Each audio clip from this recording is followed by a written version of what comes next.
not saying having the right foundation isn't essential, but look around us today. Most of us were brought up in settings that we would view today as disturbing, but it's amazing how the mind works. And if you can crack that code, you can excel in anything regardless of the situation. Now, here's why. I've witnessed individuals in my circle who have become best in their craft, not because they were taught, or because they understood who they were. This is where personal growth comes in. You won't always have people cheering you on from the start, but as you go higher, your significance is felt. Living in a world that is super intense, sometimes crazy, and always challenging and always unpredictable, this podcast is simple. Every Thursday, I'll be sharing my personal experiences with you as a student entrepreneur, juggling academics, my personal life, building creativity, and other brands and companies in between. On this same podcast, I'll be sharing the lessons I've learned and also insights on what it's like behind the scene and the deep dark thoughts no one else will share with you.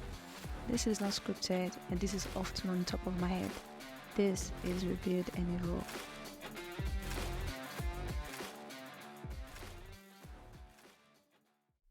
So welcome to Rebuild and Evolve podcast with me, Faith Alvade. And this is officially the first episode, so I think it's better I'll start with growth. But before we move there, I really want to say thank you for tuning in to today's episode. And thank you for the comments so far on the trailer episode of the introduction to what the podcast is about. And I feel glad because, to be really honest, this took me about a year to actually push. And I'm glad I'm doing this now because 2023 was a time for me to really discover myself. And in the midst of that, I made a lot of mistakes, learned from them, and volunteered, did a lot of soul searching, as my friends would say. And it was a really, really crazy and fantastic experience. So back to what today is going to be about. Before I move into what it is about, I'd like to talk about what growth is to me. Now, a little background story. Last year, I had a conversation with an old teacher of mine, and in the midst of the conversation, I asked a question. I said, what builds up an individual? His foundations, or his goal, or rather his mindset?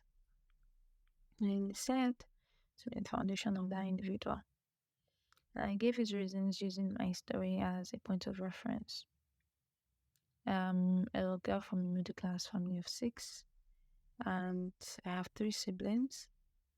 And while growing up,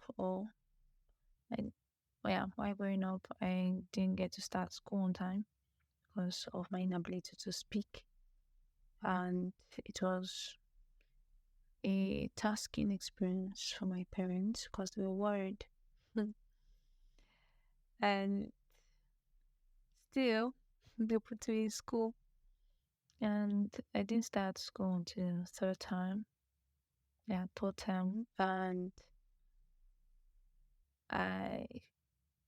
crazy as it sounds, I still am a very fast learner, and I was able to catch up on my peers and eventually started talking. Moving on, I was getting into primary school and was just pushing through, and then I met my teacher, Mr. Gideon. We may not talk about him some other time, but what he did was I was able to bring out the best in me, and I stayed the best until I left. And a whole new world emerged when you go into in different setting. Now my foundation made me triumph in this new setting. And I was able to build the others who were brighter than I was, and the journey continues. Yeah, it really does continue. Now back to the conversation. I had my doubts. I'm not saying having the right foundation is essential, but look around us today. Most of us were brought up in settings that we view today as disturbing, traumatizing. But it's amazing how the mind works, and if you can crack that code, you can excel in anything regardless of the situation. Now, here's why.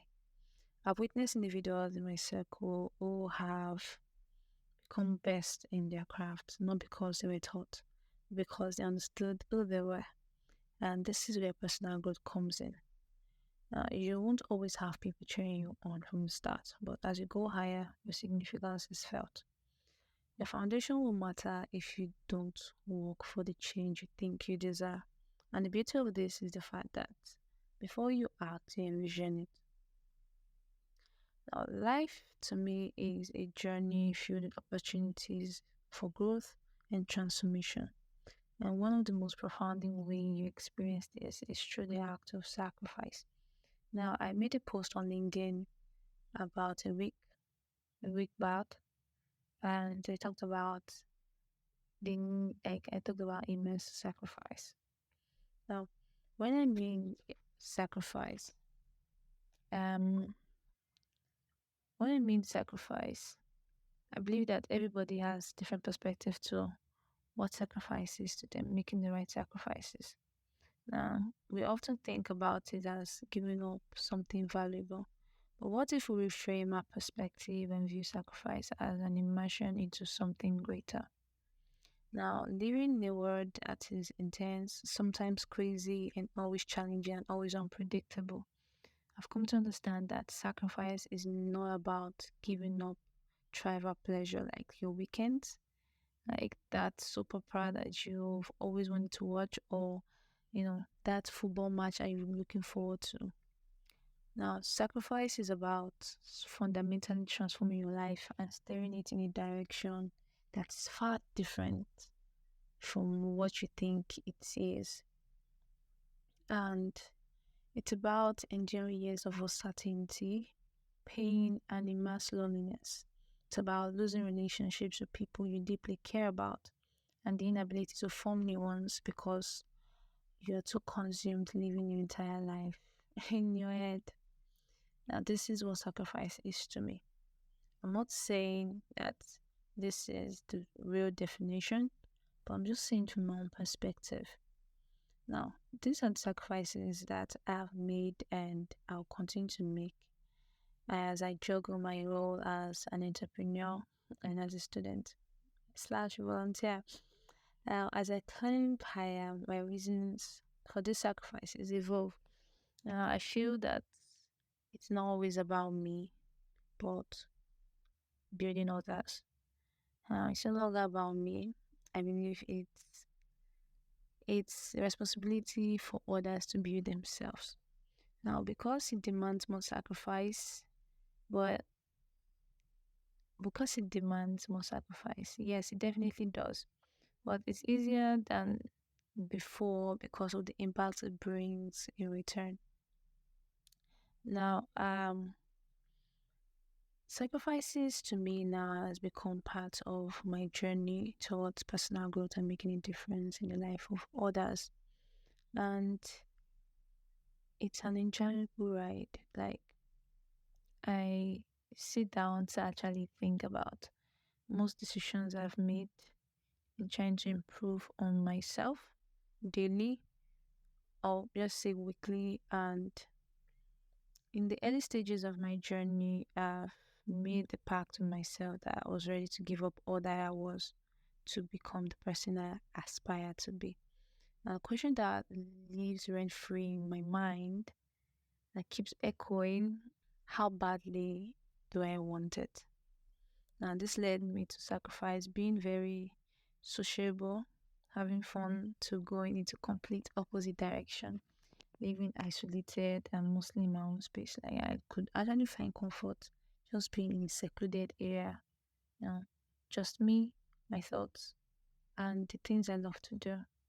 Now, my journey began in the midst of the pandemic, and I still feel like I'm somewhere in between the chaos at that time. I struggled with living, I struggled with losing my motivation, and in the process, I felt like I was losing myself. The drive remained, I took time to heal, and yeah, I took all through last year to finally understand. I stumbled and fell time and time again. But yet, each failure was a stepping stone, teaching me the value of feeling fast and feeling hard. It was a very painful experience. But it was in this moment of sacrifice that I held on to the belief that my efforts would definitely pay off. Now this brings me to a crucial realization. It states that to make sacrifice, you must first believe in the cause. Despite my occasional loss of motivation, my belief in my potential never wavered. Now, the concept of a mass sacrifice is not just about giving up, it's about believing in the journey and transformation it brings. Sacrifice isn't just about giving things up. Like John C. Maxwell would say, it's about immersing oneself in a cause greater than oneself. It's about understanding that sometimes we need to let go of the good to grasp the great. Yeah, you let go of the good and aim for something greater.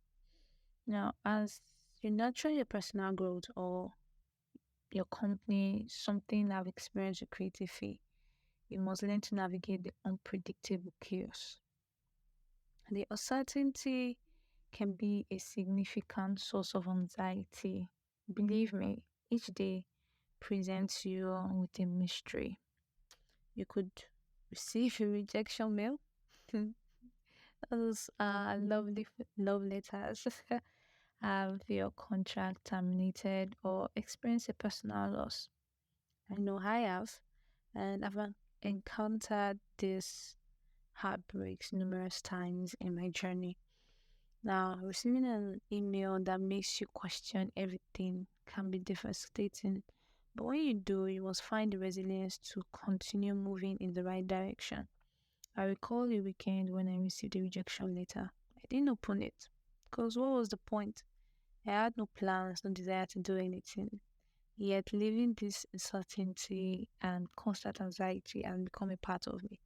Now, this is what Stephen Bartley referred to as developing your calm within the chaos. Now, another aspect I would like to highlight is the solitude of your mind. Now, your mind is a vast space, often a lonely one. Now, due to these various issues, you can find yourself unable to share your thoughts with others, living deeply, begin to live deeply within yourself. And it's lonely, really, really lonely. But when you begin to live freely with your own self, begin to love yourself more and not let those negative sides of life weigh you down. You begin to enjoy that life is just this is just one hell of an adventure. What's the point of having all things good without experiencing something bad? You know, when we receive mails like this, or when you do things that will make you question your existence, it's not like you're actually complaining. It's just that you're arguing with yourself because you know you're made for more. Most times we believe we tell ourselves we give up, and the next thing we say is we pick up ourselves and keep pushing. Now you've learned to develop a thick material to help you waver through the storm, like shields you from the heartaches, no matter how much or how many times it wants to show up. Now, the second phase of today's episode I'll be talking about is the word balance. Now, is there ever a work-life balance for me? The concept of balance is often a topic of discussion, especially when it comes to juggling work and your personal life. For me, in line between these two aspects is blood. Like, I really don't know. I seriously don't know. Now, as a final year chemistry student, my work life and personal life are intertwined. They are connected.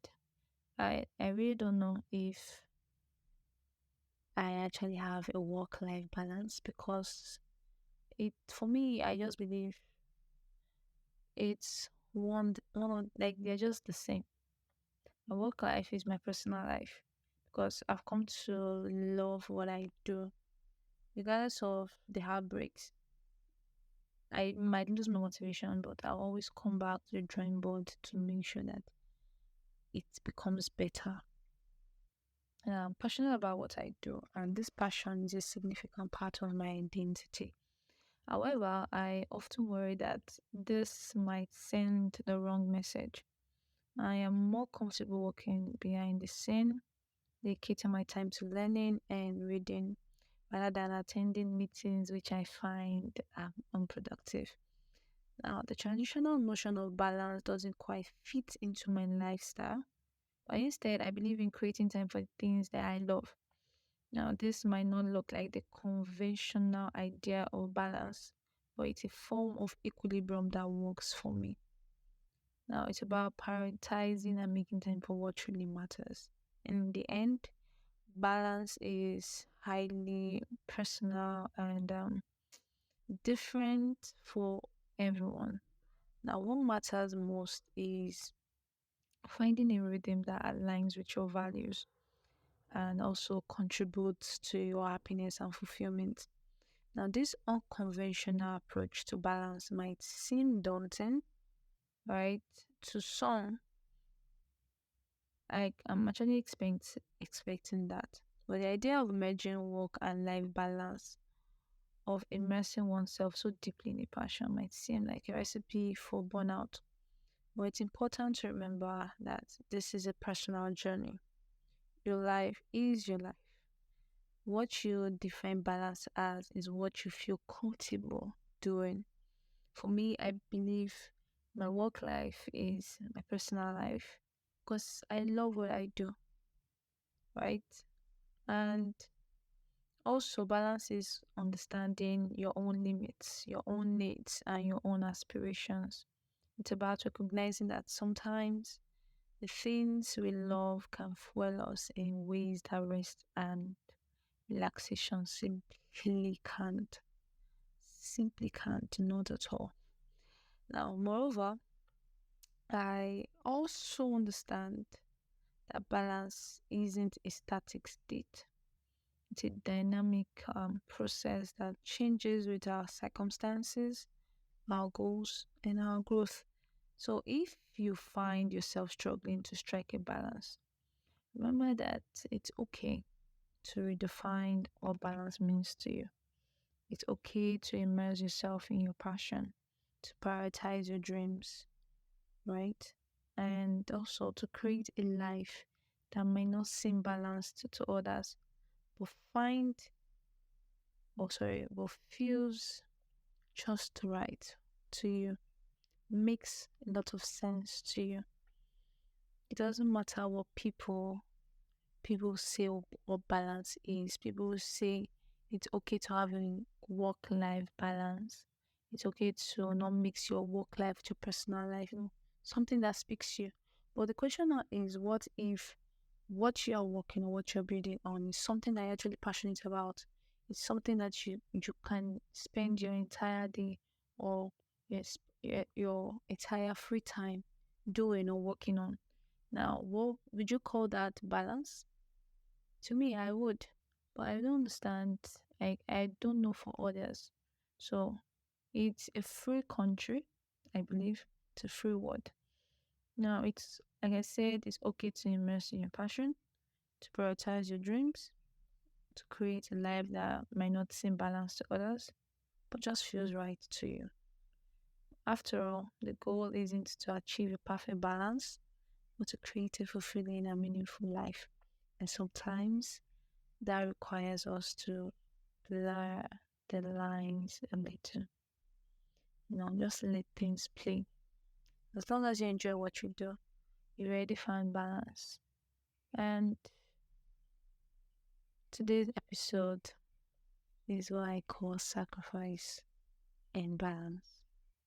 And I hope that this very first episode is something we can always reflect on and think as individuals, what is it that'll take you from where you are currently to the next level? What are the sacrifices you need to make? Doesn't mean you have to stop binge watching episodes on your phone. Stop the scrolling. You know, dedicate time to building something genuine, right? Because what's life with just living it to chance?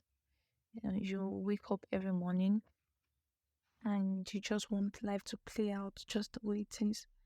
If that is how people find success, good for them. But I don't believe that's a way to live a purposeful life. I believe there's potential in everyone, every single one of us, but we just need to make the sacrifices and find the balance to achieving that success. And I believe that it starts with you. Yeah, this is something I've come to realize, and I hope this blesses someone. And thank you for tuning in again to today's episode. And I look forward to your comments. I look forward to questions. And I look forward to seeing you on the next episode. Thank you so much.